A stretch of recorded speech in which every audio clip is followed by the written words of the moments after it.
Notre secours est dans le nom du Seigneur qui a fait le ciel et la terre. David a ramené l'arche de Dieu à Jérusalem. Comment va se passer la cohabitation ?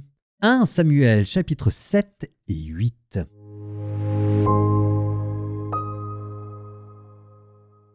Le roi habitait enfin dans sa maison. Le Seigneur lui avait accordé la tranquillité en le délivrant de tous les ennemis qui l'entouraient. Le roi dit alors au prophète Nathan : « Regarde, j'habite dans une maison de cèdre, mais l'arche de Dieu habite sous un abri de toile. » Nathan répondit au roi : « Tout ce que tu as l'intention de faire, fais-le, car le Seigneur est avec toi. » Mais cette nuit-là, la parole du Seigneur fut adressée à Nathan. « Va dire à mon serviteur David, ainsi parle le Seigneur.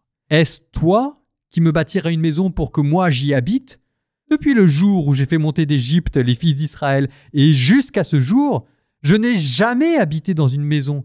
J'ai été comme un voyageur sous la tente qui était ma demeure. Pendant tout le temps où j'étais comme un voyageur parmi tous les fils d'Israël, ai-je demandé à un seul des juges que j'avais institués pasteurs de mon peuple Israël : pourquoi ne m'avez-vous pas bâti une maison de cèdre ? Tu diras donc à mon serviteur David : ainsi parle le Seigneur de l'univers. C'est moi qui t'ai pris au pâturage, derrière le troupeau, pour que tu sois le chef de mon peuple Israël. J'étais avec toi partout où tu es allé.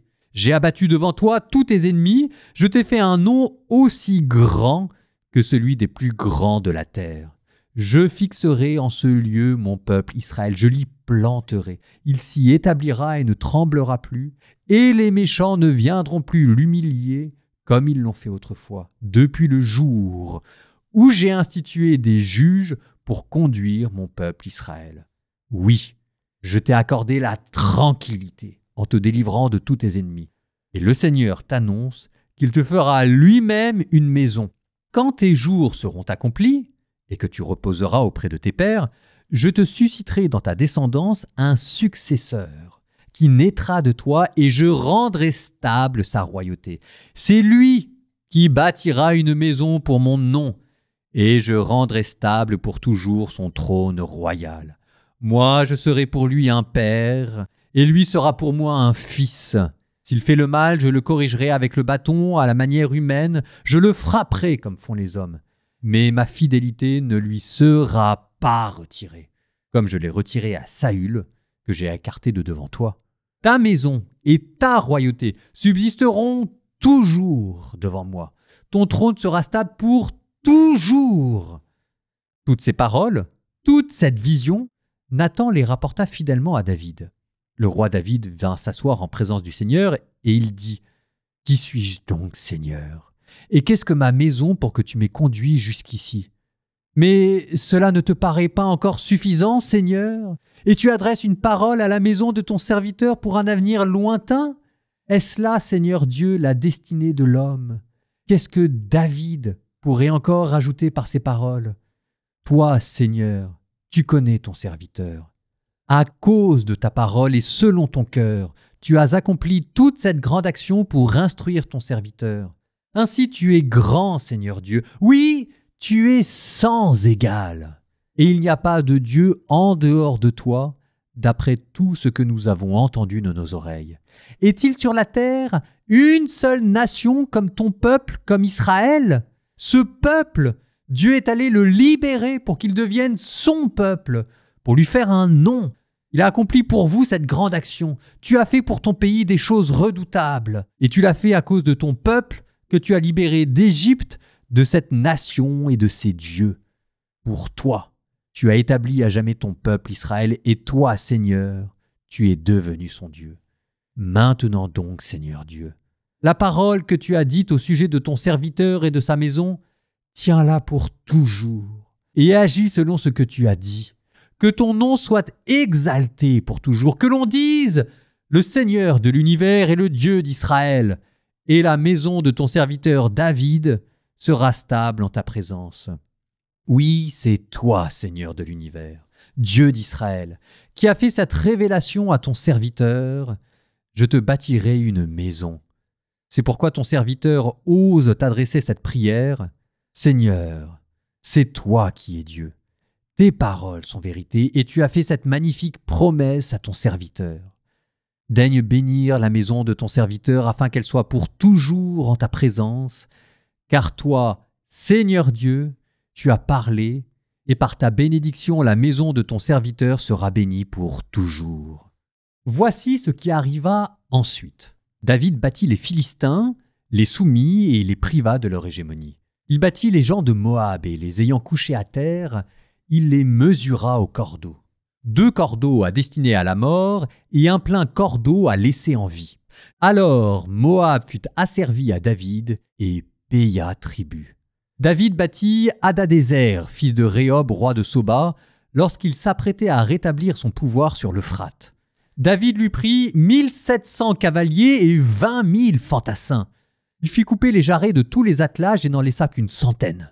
Les Araméens de Damas vinrent au secours de Hadadézer, roi de Soba, mais David battit 22 000 hommes parmi les Araméens. Puis David établit des postes de garde chez les Araméens de Damas. Aram fut asservi à David et paya tribut. En tout lieu où allait David, le Seigneur lui donnait la victoire. David prit les carquois en or, appartenant aux serviteurs de Hadadézer, et les emporta à Jérusalem, à Bétha et à Bérotaï, ville de Hadadézer. Le roi David prit du bronze en grande quantité. Lorsque Toï, roi de Hamath, apprit que David avait battu toute l'armée de Hadadézer, il envoya son fils Joram auprès du roi David pour le saluer et le féliciter d'avoir fait la guerre à Hadadézer et de l'avoir battu. Hadadézer, en effet, était constamment en guerre avec Toï. Joram apporta des objets en argent, en or et en bronze. Le roi David les consacra au Seigneur, comme il avait consacré l'argent et l'or venant de toutes les nations qu'il avait assujetties. Aram, Moab, les fils d'Ammon, les Philistins, Amalek, sans compter ceux qui provenaient du butin de Hadadézer, fils de Rehob, roi de Soba. David se fit un nom, en revenant d'avoir abattu Édom et ses 18 000 hommes dans la vallée du sel. Il établit des postes de garde en Édom, il en établit dans tout le pays. Tous les gens d'Édom furent asservis à David. En tout lieu où allait David, le Seigneur lui donnait la victoire. David régna sur tout Israël, faisant droit et justice à tout son peuple. Joab, fils de Sérouia, commandait l'armée. Josaphat, fils d'Aïoud, était archiviste. Sadok, fils d'Aïtoub, et Ahimelech, fils d'Abiar, étaient prêtres. Seraya était secrétaire. Benaïa, fils de Joab, commandait les Kérétiens et les Pélétiens. Et les fils de David étaient prêtres.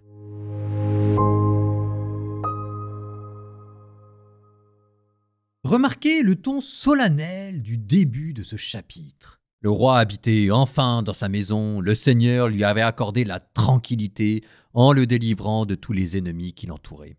Il y a là quelque chose de l'ordre de la création, et de la création achevée, parce que le Seigneur qui accorde la tranquillité, sous traduction, le Seigneur qui accorde le repos, le sabbat après l'œuvre achevée. Genèse, chapitre 2. Oui, bâtir un royaume, c'est déjà recréer le monde. Et quoi de plus beau maintenant pour le repos sabbatique que de vaquer aux œuvres du Seigneur, ce qui prend ici la forme d'ériger un temple. Et la réponse extraordinaire du prophète, « Va, Dieu est avec toi, tout ce que tu as l'intention de faire, fais-le. » On a l'impression de lire du Saint-Augustin. « Aime et fais ce que tu veux. » Le roi David qui est parvenu au sommet de la maturité et de la possession de ses moyens, Dieu lui fait confiance. Bon, alors après, ok, la réponse va être précisée dans un autre sens, mais ça ne doit pas vous faire oublier la beauté de ce qui vient d'être dit. Dans la deuxième réponse, vous avez Dieu qui rappelle que lui, il aime habiter une tente, ce qui nous ramène au jour béni de l'Exode dans le désert. La véritable fondation du royaume d'Israël, elle n'est pas à Jérusalem, elle est dans l'Exode. Et puis, deuxième chose à laquelle Dieu est particulièrement attentif, c'est qu'il ne veut pas régner à la manière des autres nations. Ce n'est pas toi qui me construiras un temple parce que tu as versé trop de sang. C'est pas qu'il en veuille à David d'avoir fait la guerre, il n'avait pas le choix, mais ça veut dire que Dieu est particulièrement attentif au fait que non, toutes les nations aux alentours, c'est par le sang qu'elles conquièrent des territoires, mais lui, Dieu, il n'entend pas fonder un royaume militaire. Ce qu'il entend fonder, c'est ce qu'on qualifiera plus tard d'empire liturgique. Et vous voyez ce Dieu de l'Ancien Testament que l'on dépeint volontiers comme vindicatif et violent, c'est ce même Dieu qui s'avère ici étonnamment non violent et pacifique. Ensuite, Dieu peut pas s'empêcher de faire la leçon à David et il lui rappelle qu'il ne faut pas tout mélanger. C'est pas David qui lui construit une maison, c'est lui, Dieu, qui lui construit un royaume. Enfin voilà, on rappelle qui est le chef. Et c'est pour ça d'ailleurs que David trouve grâce aux yeux de Dieu, parce que David accepte la leçon. Il agit moins comme un roi que comme un vice-roi. Il fait attention à respecter les intermédiaires, les prophètes. Il fait attention à donner à Dieu une maison. Alors Dieu veut autre chose, très bien, mais il accepte. Et là, quand Dieu voit ça, il craque. Et pour David, c'est le jackpot. Et ça vous donne ce chapitre essentiel pour tout le peuple juif et pour les chrétiens, ce chapitre où Dieu fait alliance avec David. Je serai pour toi un père et tu seras pour moi un fils. Et c'est ce qu'on appelle l'alliance davidique qui vous amènera jusqu'à Jésus, fils de David. Ça vaut le coup, à mon avis, de s'arrêter ici 2 secondes parce que c'est une étape vraiment cruciale et de la comparer aux alliances qui ont déjà été passées. L'alliance avec Moïse était une alliance conditionnelle. Je serai votre Dieu, vous serez mon peuple, si vous respectez mes lois. Si vous respectez mes lois, il y aura des bénédictions. Si vous ne respectez pas mes lois, vous partirez en déportation. Et là, c'est une alliance inconditionnelle. Je vous relis. S'il fait le mal, je le corrigerai avec le bâton à la manière humaine, je le frapperai comme tous les hommes, mais ma fidélité ne lui sera pas retirée. Ta maison et ta royauté subsisteront toujours devant moi. Ton trône sera stable pour toujours. Vous avez ici une alliance éternelle, inconditionnelle. Ça, c'est totalement nouveau. Vous avez eu l'alliance noachique, l'alliance abrahamique, l'alliance mosaïque, et là, l'alliance davidique, c'est la dernière alliance de l'Ancien Testament, même si on pourrait toujours dire que c'est la même qui est approfondie, et de fait, elle est approfondie, en même temps que ça se rétrécit. Elle est approfondie parce que là, on passe d'une alliance conditionnelle à une alliance éternelle. Et en même temps, ça se rétrécit parce qu'on était passé avec Noé, c'était la terre entière. Avec Abraham, c'était un peuple. Avec Moïse, c'était une nation. Et là, maintenant, c'est une famille qui est bénie. Ultimement, ça culminera dans un homme, Jésus. Et cette fois-ci, on passera de l'éternité à la miséricorde et à la résurrection. Psaume 78.